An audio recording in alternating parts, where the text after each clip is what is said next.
I'm sorry, is this P.P. Burnell? Burnell? Burnell? Burnell?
Dear Phil, I wrote you, but you're still in calling. I left my cell, my pager, and my home phone at the bottom. I sent 2 tips back in autumn. Must not have got them. I used my mom's credit card. She must have caught them. But anyways, fuck it. What's up, man? How's Jasper? I do think it's fucked up. You've got so many detractors. The illegal restreamers, hate channels, reactors, and every single one of them says you're down from the rafters, and every single one of them knows you're always plastered that you were grooming handily and tried to trap her, and every single one of your streams is a disaster. But at least you have support from some overcooked pasta.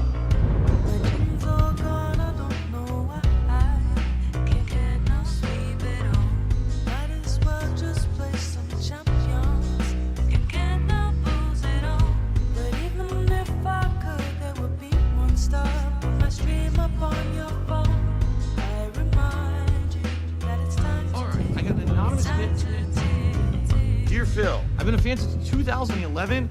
I even got that underground shit with Project 7. I loved all the shit you did with John Rambo. That shit was back. I got a room full of posters and pictures of Cat. My mom, my wife, is pregnant and I'm about to be a father too. If I have a daughter, I'm gonna name it after you. Anyway, I really hope this tip will get you through. Forever yours, your biggest fan. P.S. We should be together too.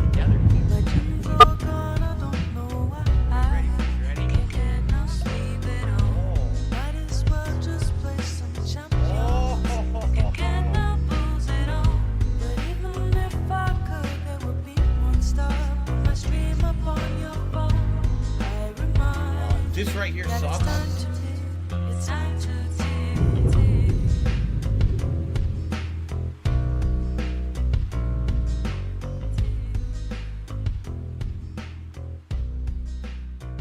I love Hulk Hogan's dick.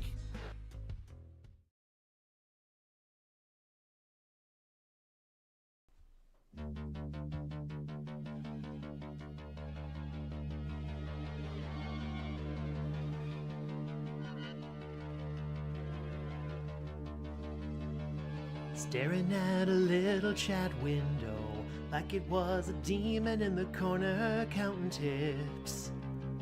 Someone gifted 500 memberships.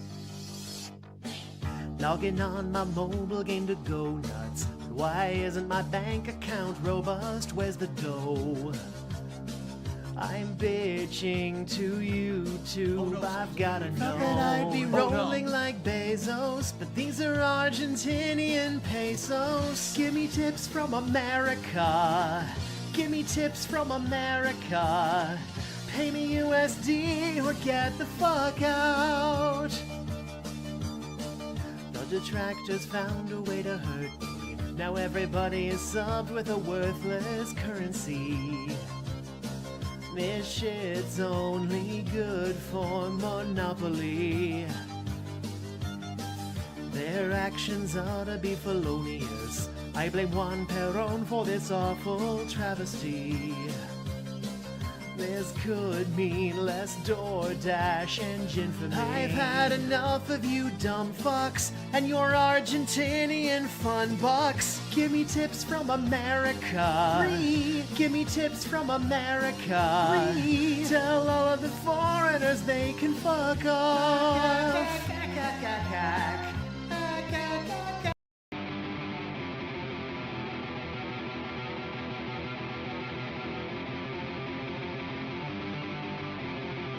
The Ziggy Piggy is here.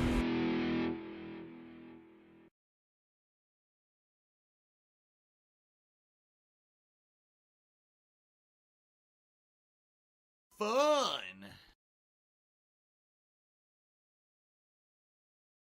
Good morning, everyone. On today's show, I have to talk about my best Street Fighter day ever.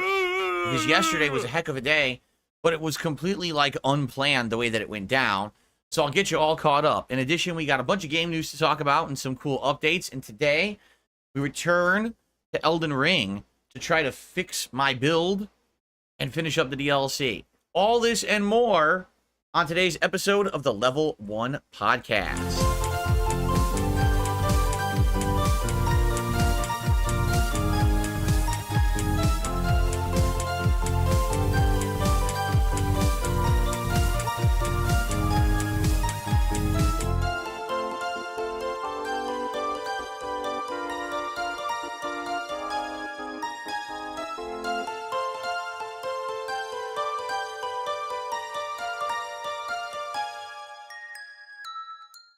Alrighty, everyone.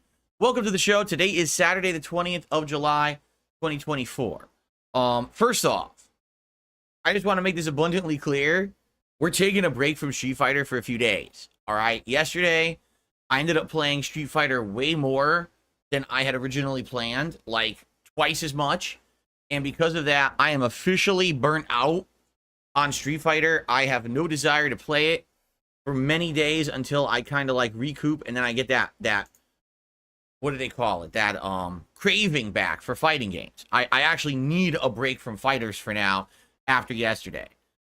Okay, but yesterday was great, and we're going to talk about that. Elden Ring today, we really got to kind of regroup, because what happened last time when we were playing the Shadow of the Erdtree DLC and taking on this final boss is that I tried two different builds. The first build worked, but took way too long, and it was just so tedious to get to the second form of the boss that I wasn't really learning anything at the second form.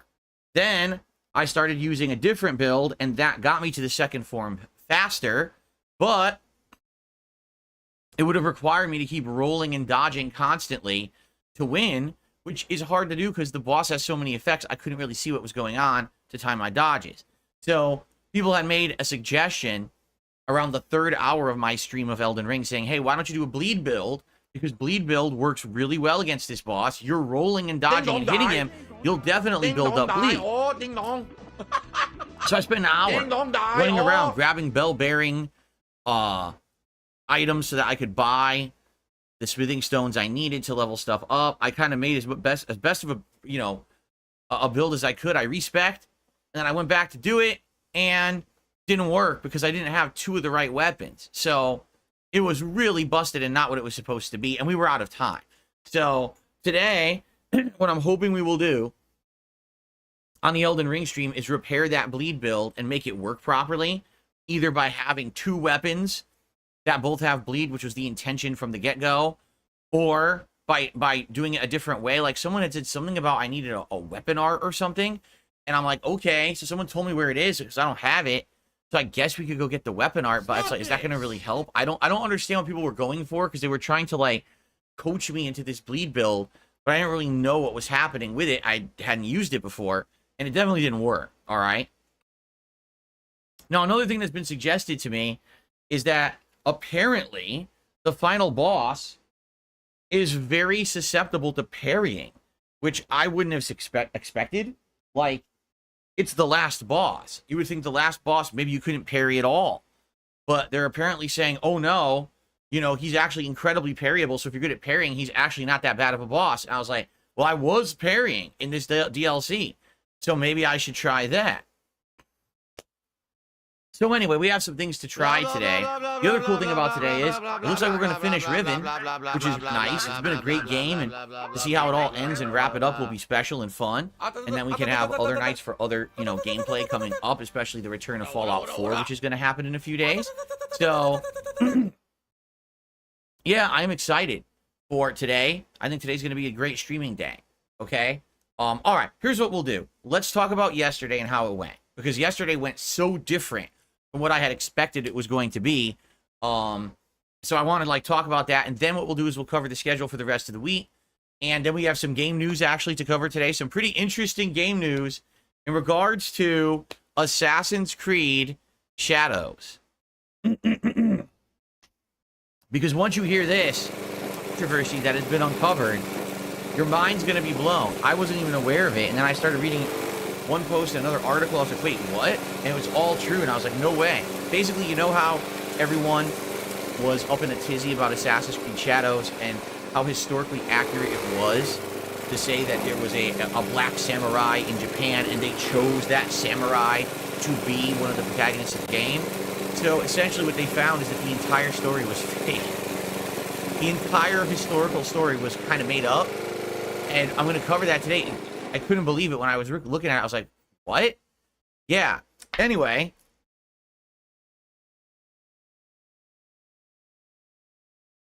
That'll be a good one to cover. Anyway. Let's begin. So yesterday, guys, Friday. Here's what yesterday was supposed to be. Okay? For my first stream, I was supposed to basically do a new game called Kunitsu-Gami, Path of the Goddess, which was a Game Pass game. It's made by Capcom. It runs on the RE engine. But no one really knew what the gameplay was until very recently when they started to actually show gameplay reveals. However, for like a year and a half as they were advertising this game, they basically just showed really artistic angles and previews that didn't really showcase what the game was. Now, admittedly, I hadn't researched the game because I knew it was a Game Pass game. I knew we might want to try something different during the middle of the summer, and I said, you know what? We'll just play it when it comes out and see what it is, and if I like it, great, and if I don't, we don't have to play it again. Same thing with you guys. If you don't like it, we don't have to continue it. There's no risk involved because I have Game Pass, right? I'm not paying for this game outright. And it is a little odd, I'll admit. Why is a brand new Capcom game on Game Pass day one?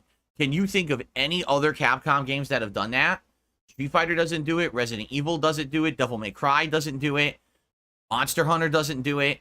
Like, all the big notable Capcom franchises are not on Game Pass. Why would this one be? It's a little weird, don't you think?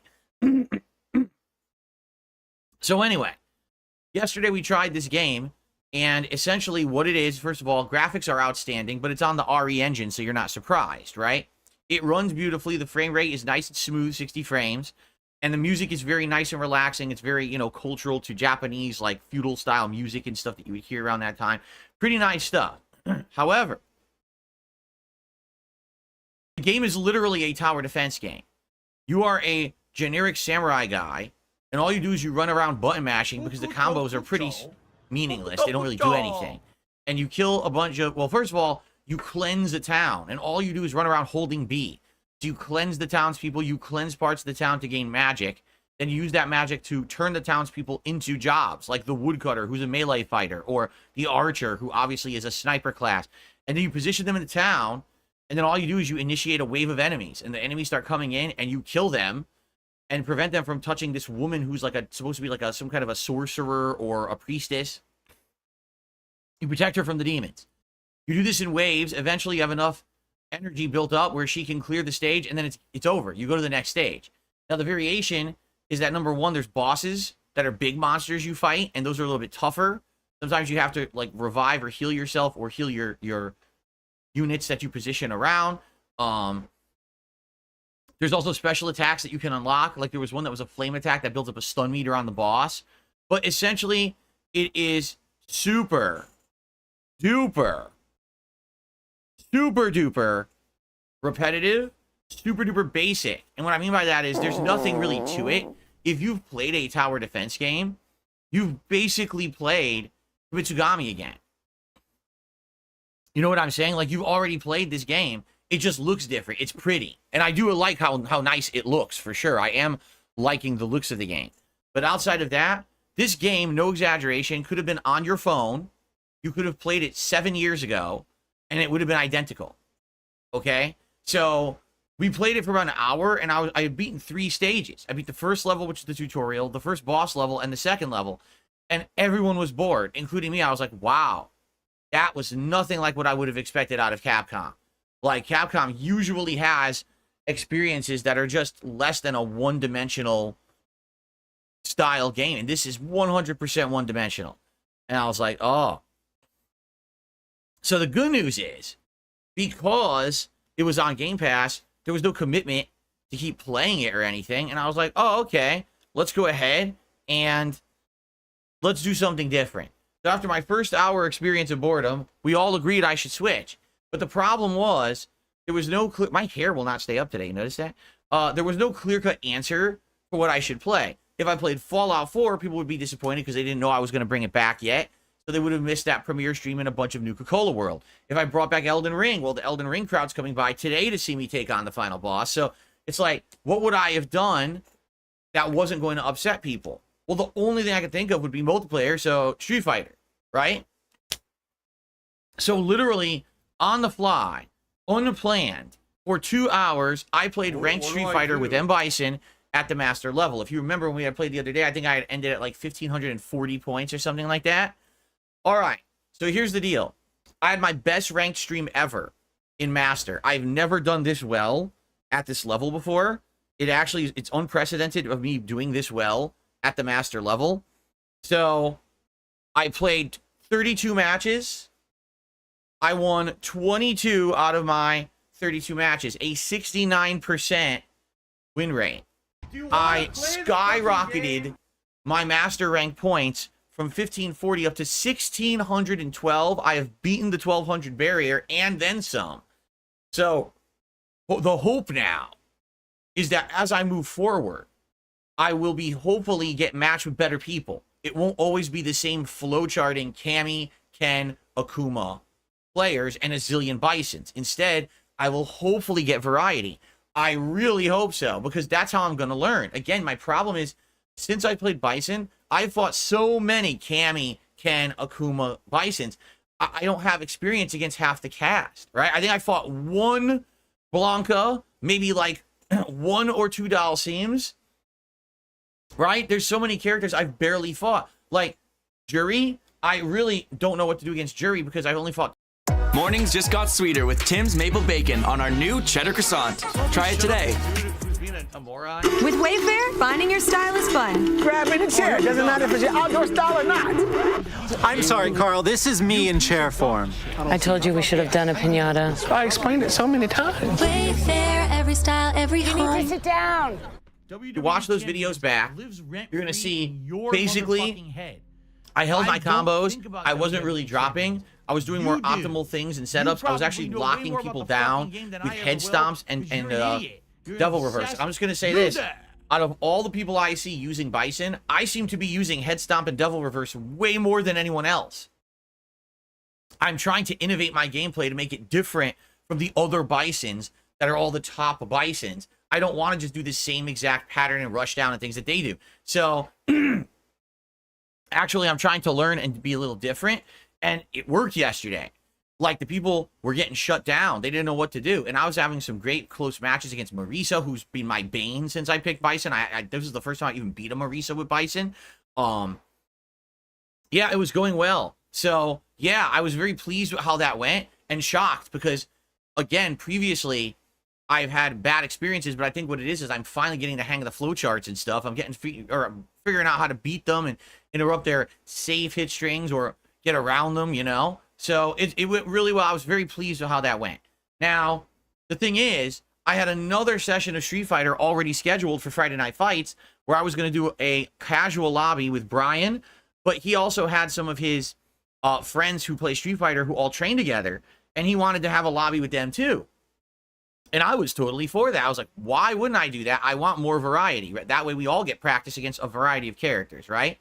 So the whole first hour of this lobby, I basically picked characters who I haven't used in a while. I used Honda, Lily, and Dalsim.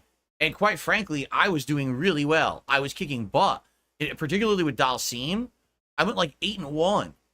It was crazy. And I only lost the one, and I was like, all right, I'm just going to get out of here and switch characters now because I've been winning so much with him, which was weird. I was actually doing like crazy good combos and keep away. I was like, wow. You know, I don't know if it's because I've been playing with Bison or maybe just, I don't know, it's more refreshing because I haven't used Dalsim in a while. But I was doing really good. I'm like, wow, that's amazing. But basically what happened was I was saving my mains of Blanca and Bison for the end of the stream, like the final hour, I got really tired. Like, it hit me hard. All of a sudden, I got so, what's the word? It's not drained. There's a word for it. When you just, all of a sudden, it hits you and you just feel like you're totally, have no energy, right? So that hit me. I was like, oh. And so I started playing with notably, yes, fatigue. Thank you. That's the word, fatigue. I felt totally fatigued. It like, boom, hit me like a truck. So I tried to play with Blanca. And the funny part is, like, I'm trying to, I'm trying to react to what I'm seeing on screen. But every time I had a chance for a combo, I dropped it. I couldn't even remember what to do. Like, my brain had just brain fart after brain fart. It couldn't access the data. Let's accessing hard drive. What's the combo? What's the combo? I don't remember. I can't do it. I'm too tired. So yeah, I just got tuckered out. And so both playing with Blanca and with Bison, I played very poorly. Like, I was dropping every combo. I was doing every wrong move. I wasn't even doing break a throw, nothing, you know? So it kind of sucks because, like, the first 2 hours of gameplay I did earlier in the day was some of the best I've ever done. High-end Bison stuff, beating everyone, getting a higher rank. Then the first hour of the casual lobby went really well, kicking butt with characters I haven't used in a while. And then all of a sudden, boom, I hit the wall. And it's just that last hour was just so deflating, right? But that's on me. I mean, it wasn't planned that it was going to be like that. And so I already talked with Brian about it. I was like, dude, next time, if we do the lobby, I will definitely not play earlier in the day. It has to be just, I save it for the night because I was so beat. I know I wasn't really giving anyone any comp in that last hour. They were kind of throwaway matches.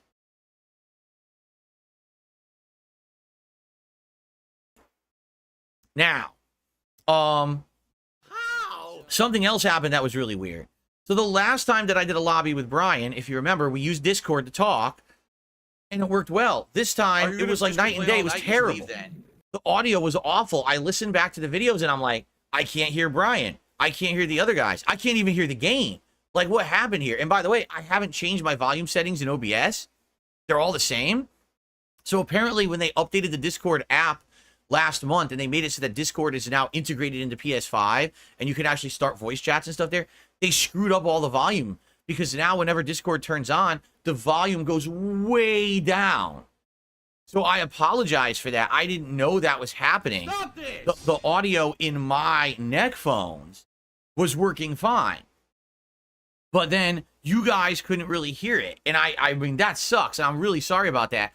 I didn't know that was going on until I listened back to the videos later. And now I understand. So if we do this again, or when we do this again, I should say, because we definitely will, you know, I need to fix that. That's a major problem. The whole point of doing these lobbies that you can hear the other people talking, and we're going back and forth about the game. And Brian and I did have some really good conversation and insight about the game, and I don't think you guys can hear it in the videos.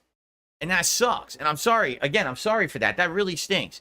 But anyway, I hope that you guys will enjoy the matches. If you didn't see them yet, it's basically like a full day of Street Fighter 6 yesterday. But you can understand why I'm beat. And in fact, I'm not lying. My hand hurts. Like, my hand and my wrist actually hurts after having played so much Street Fighter yesterday. So I'm happy to give it a rest today and not play Street Fighter for 3 days. Street Fighter 6 will return as the late stream on Tuesday. Okay? It's not going to be before that. I need this big break from it after having a whole day of it. I'm literally completely beaten. All right? Fair enough? Okay. Now, there's one other thing I wanted to say about it, and I've forgotten. Crap. There's one other thing I wanted to say. I've completely forgotten about it. Well, I'm having a brain fart right now. It is what it is. If I remember, I'll let you guys know. But, all right. So that was Street Fighter yesterday, okay? Now it's time for a big break from it. Let's now... Oh, that's right. I wanted to say that yesterday, thank you to everyone who did actually show up to the Street Fighter streams, whether it was the impromptu one on the earlier stream or the scheduled one on the later stream, and for supporting. I did hit the tier 1 tips goal both streams. I actually got a bunch of gifted memberships that were legit memberships, not bootleg ones. And the support was great. So I was very pleased with that because, as you know, when I play Street Fighter, I don't get to talk with you guys that much. But you guys actually really supported the streams yesterday, and I appreciate that, especially because, remember, Thursday, for some odd reason, was like my slowest stream day in like a year, and I don't know what happened. So I was happy to see like it rally back. I'm like, oh, okay, it was just a bad day then. That's makes me feel better instead of being disheartened, right? So thank you for that.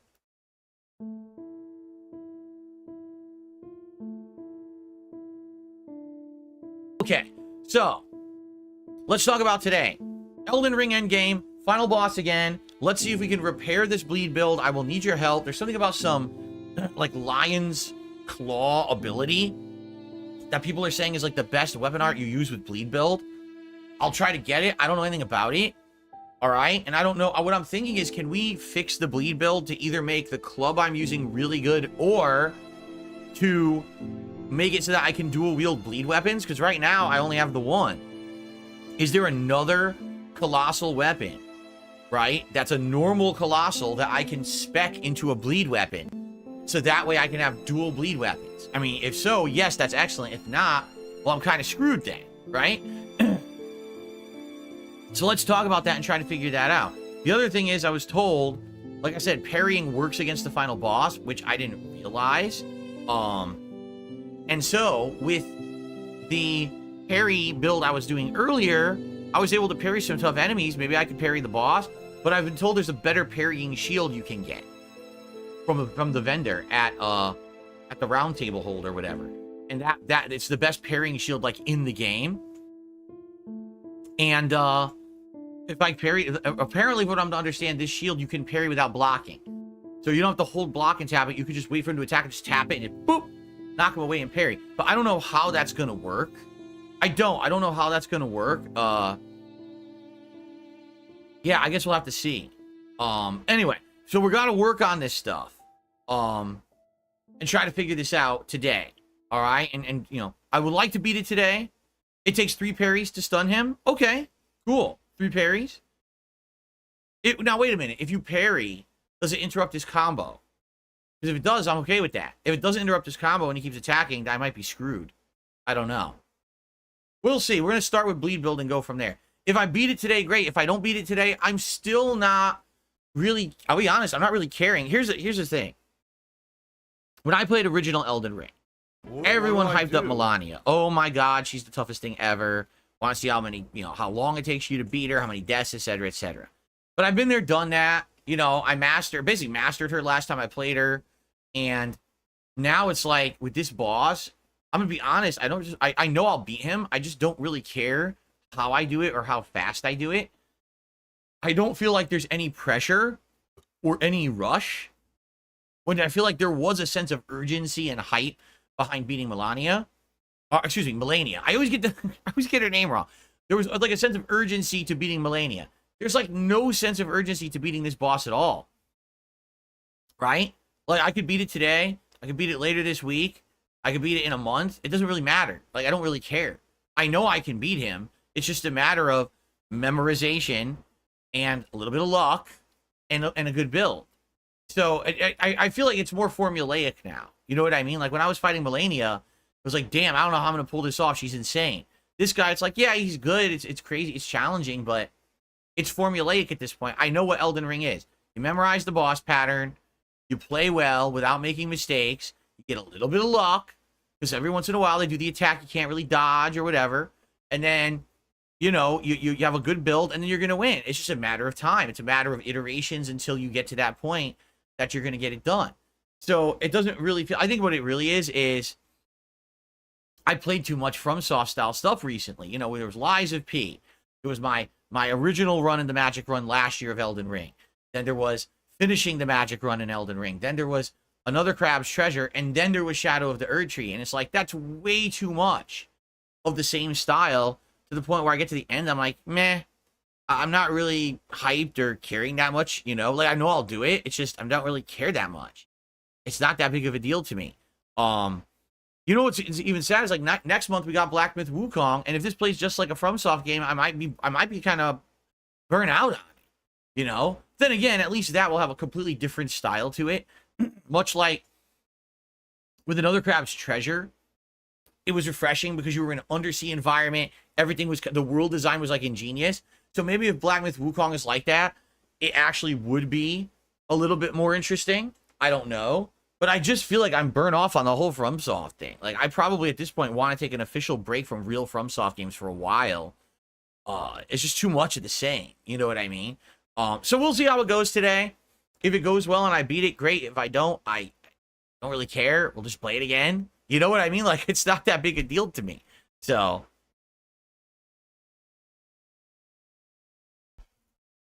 Now, later tonight on the late stream, 6:45 p.m. Pacific time, Riven Remake will conclude. And I'm being told by basically multiple parties, yes, I'm definitely beating it tonight.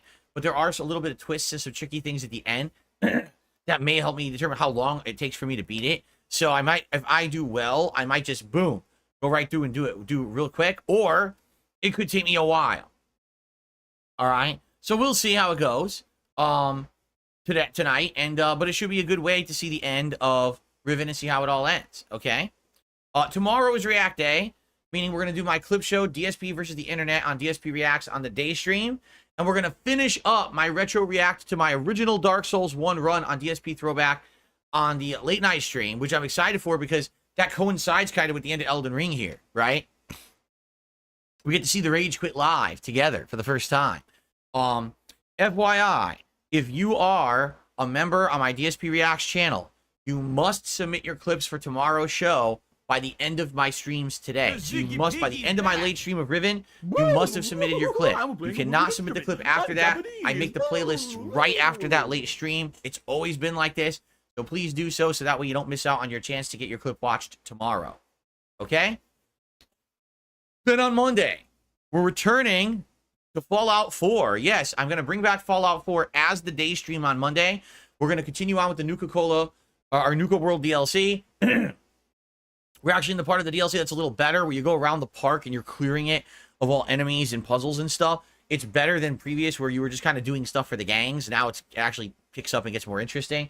And I think after that, it's the home stretch. Like, I think you do that, there's some story elements, and then it's the home stretch of the DLC. So we'll see how far we get there. That should be fun to have that come back on Monday after a hiatus. And then Monday night, more Stardew Valley. And I'll be honest, fingers crossed, I'm hoping that Stardew Valley actually get some recovery, because what I mean by that is we've always had Stardew Valley be a stream that not only had a ton of engagement but also support. And then when I played Stardew Valley the other night, it was actually one of the slowest streams I've ever done. I need that money. And I was like, what happened? Like, no support. And people were like, well, it could be that it's played out. You're over 20 hours in now. The initial people who supported it did up first, but they're not going to keep supporting it every time. You know, there's all these various different reasons. Maybe it was just a bad night. So let's see how it goes. Street Fighter recovered. I mean, literally, we had a bad day of Street Fighter Thursday and then an entire day of great Street Fighter support Friday. So let's see what happens on Monday night for Stardew Valley. If it ends up being real slow again, then probably I'm going to reduce the amount I play the game. It'll probably end up being like once a week moving forward then. Okay? Now, Tuesday is completely up in the air, because on Tuesday, I may start something new. I may bring back something that I've already been playing, or it may be more Elden Ring, depending on if I beat Elden Ring today or not. Like, I don't know what's going to happen, right? So I guess we'll see on Tuesday, you know, based on what happens today. We'll try to make a judgment. Do I do something new? What's it going to be? We'll figure that out based on how today's stream goes. And then Tuesday night will be Street Fighter 6 on a late stream. What will it be? You know, I don't know. I obviously, with Bison, I'm on my way up. Maybe I should play Bison again. Or, look at this. This hair will not agree with me today. It just wants to keep going down on my forehead. What is going on? It's like it has a mind of its own. It's alive. It's a snake or something. A Medusa head today. Anyway. Yeah, so Street Fighter Tuesday night, I'm just not sure what to do. Maybe I should bring back a character like Dalsim or Honda or something, who I haven't played with in ages, right? Maybe we will.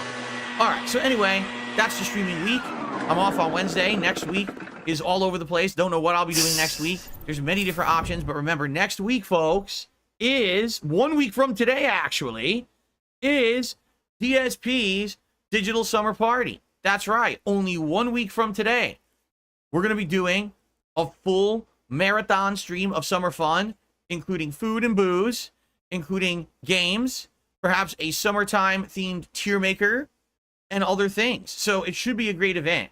Already what we've been talking about is probably doing some varied play in Street Fighter 6. Maybe a little Stardew Valley chill if people still want it. Like I said, it is starting to die out. I don't know. Like I said, tier maker, we can do a tier maker about food. We can do a tier maker about summer activities. We can do all kinds of stuff. We gotta maybe look that up over the week and figure that out and narrow that down, hammer it in. And there's that Nintendo World Championships game that just came out, and people are actually like, yeah, it's really fun. The challenge runs and the classic games are really cool. And I was thinking that we could actually bring that in and maybe have it as a stream or part of that stream to give it a test and see if you guys like it. Maybe we actually want to bring it back as something we do from time to time. So that's some of my ideas. If you guys have any ideas, also please share. But it should be a fun time. You guys have wanted a marathon now for a couple of months. So we're finally doing one on Saturday of next week, 1 week from today. It should be a good time. Marathon setting. And yeah, I'll have some booze and stuff that day too. Do it a little bit more loose. Okay? Cool. So that's next week. And then around that, we're going to have Street Fighter. We're going to have Fallout. We're going to have Stardew. We may have something new if I beat Elden Ring. So it'll be good stuff. Okay? All right. Oh, by the way, the one other thing, and this is the big X factor. So EVO weekend is right now. EVO is going on. This big fighting game championship in Las Vegas. And no exaggeration, Capcom is there. And they have the Marvel vs. Capcom collection on display. They're running tournaments on it. They actually just had an X-Men versus Street Fighter tournament. They already said they're going to have a Marvel 1 and 2 tournament. And it's like, it's done. The game is done. It got rated by the ESRB. This game 100% is completed. It could be sold right now, but they're not selling it yet. So everyone is speculating that probably tomorrow during EVO Finals Day, they're going to make the big announcement. MVC Collection is now available for sale and you can buy it. If that happens, yes, I am changing the schedule for the week. I'm going to be playing that collection this week, and I'm going to go through all of the games, like the history of the Versus series, and I'm going to play each one and show you guys how to play them and the differences between them. I'm also going to be playing online play in pretty much all of them, you know, and I'm going to try to get it on PC, which would mean the optimal settings and levels for the game, right? I should be able to tweak the graphics, have no input delay, play with my new Victrix joystick. It's going to be wild and super fun. If it comes out, it would make no sense for them not to release it. They have it at EVO. It's complete. Care. Everyone's playing it and playing tournaments on it. So what would they be waiting for exactly? It wouldn't even make sense because the hype levels are super high right now. Everyone is excited for this game on social media, is ready to buy it. Thousands upon thousands of people want this game. So why would they hold off on selling it? So they're very well, this schedule this week could change around based on if that Marvel collection comes out. If it does, I am all over it and we can play it and enjoy awesome classic fighters for the first time in a very long time. Okay? Cool. So there you have it. That's what's going on right now with my schedule and everything. Now it is time for your favorite segment and my favorite segment. And sometimes someone even says, our furry friends, our loved ones, you know, our pets, cats, dogs, rats, hamsters, mice, chinchillas, guinea pigs, rabbits, ferrets. Sometimes people say even they think that DSP News is their best segment of the show. All right? I don't know why, because they don't understand English. I don't know why it would be their favorite segment, but some people say it is. So we have two big news stories today.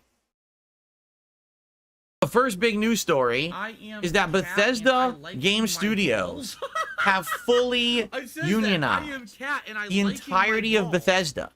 Everything Bethesda does, all of their games, all of their employees are now unionized. Okay? Now, this is a good thing, but it may also be a bad thing, and allow me to explain. It's a good thing because, as you know, over the last decade, we have had time and time again horror stories from game development studios about overwork, underpay, mandatory crunch, a bad toxic work culture, right? All these things can be solved by unionizing. If the union is well-intentioned and well-run, a union can very well stick up for workers' rights and make sure that a lot of these things don't happen. Or, if they do happen, that people are properly compensated. Right? That was always the problem. Oh, required crunch. You have to work 80-hour work weeks. What the fuck? Are you out of your mind? I don't care about your deadline that you promised a shareholder that this game was coming out at a certain date. I'm not going to kill myself to make your stupid video game. Right? Yo, Papo Cock! This is great. But that's what it's been like in the gaming industry as of late. The last 10 years, horror story after horror story. And it's every studio. It's not even just like, oh, this one is the culprit. It's like, no, Rockstar, EA, Ubisoft, you know, Activision Blizzard, Bethesda, they're all doing it. They're all assholes, right? And so, in regards to the unionization of Bethesda, I would say this is a very good thing, and I would hope that other major studios follow suit. The workers need rights, they need to be respected, and they need to be paid for their work, and all that stuff is good. But there is kind of a wrinkle to this situation. If you remember, when Starfield came out, it wasn't that good, right? Let's all be honest here. Let's not sugarcoat it. It wasn't that good. Now, I've heard that it's improved, it's been patched, it runs better now, but the game just felt a lot samey to other video games that Bethesda has put out. The new features they added, like shipbuilding, base building on planets, crafting, is literally worthless content that no one needs to ever do. So it just wasn't a very different, inspiring game, correct? And so when people were actually interviewed about this, some former people who worked on Starfield but left the company actually were honest. They were like, there's too much bureaucracy. There's too much. It's too corporate at Bethesda. What does that mean? Bethesda grew to such a point. Like, think about all the things under the Bethesda umbrella right now, right? You got all the Elder Scrolls, all the Fallouts. Now you got Starfield. You've got the Doom games. You've got so many franchises under the guise of Bethesda, under the umbrella. We have a plan that's connecting Ontario with the new Ontario line and Scarborough subways to relieve overcrowding and connect more communities, and expanding GO Transit with more trips and faster train service. Also, you can get around faster, safer, easier.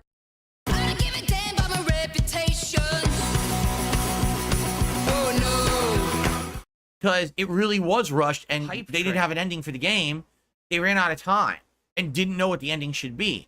So they panicked and rushed to just get an ending out. Why did they have to do that? Because the game took so long to develop because of bureaucracy. For example, I just realized we need to have a unique chair for this scene. So they would send that request off to another dev part of the group. They couldn't make the chair themselves. They didn't have the resources to do that. They had to send off the request to the department, but it had to go through 2 levels of approval, then go over there to that department, then that department had to have time to review it, check out the scope of work, get back with a quote on how long it would take to actually design and turn back this chair. So we need a chair, and no lie, it takes 2 months to get a fucking chair. So if it takes 2 months to get one game asset, how long do you think it's going to take to make a game? 7-8 years, right? And that's the problem. Bethesda's become so big, so bureaucratic, so going through these 100 levels of approval to get anything done, nothing ever gets done, and so the games are coming out and they suck.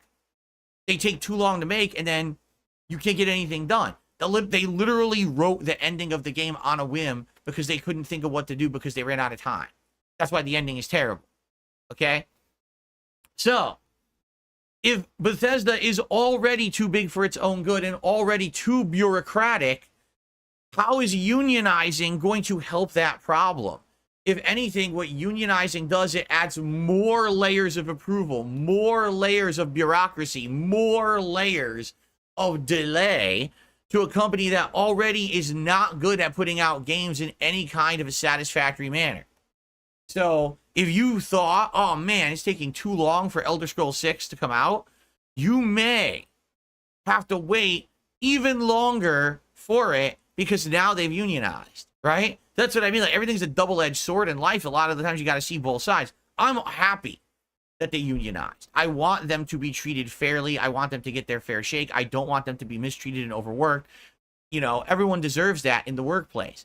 The problem is your company already isn't efficient. So now you've added in another level of things that will make you even less efficient. That's a problem, you know. Bethesda will only be successful for a limited time until they start putting out better games again. Starfield was not the success they wanted. They put an insane amount of time and effort into it, and it did not do nearly as well as they had hoped, okay? They're hoping with this DLC that's coming out that this is going to bring more people to it, much like how Phantom Liberty brought more people to Cyberpunk 2077. I'm not so sure that's going to happen. I think actually what will happen is you'll get more people jumping back into the game who already own the Deluxe Pass. I don't foresee new people jumping into Starfield because there's a DLC out like they did with Cyberpunk, okay? So, I don't know. I don't know what's going to happen.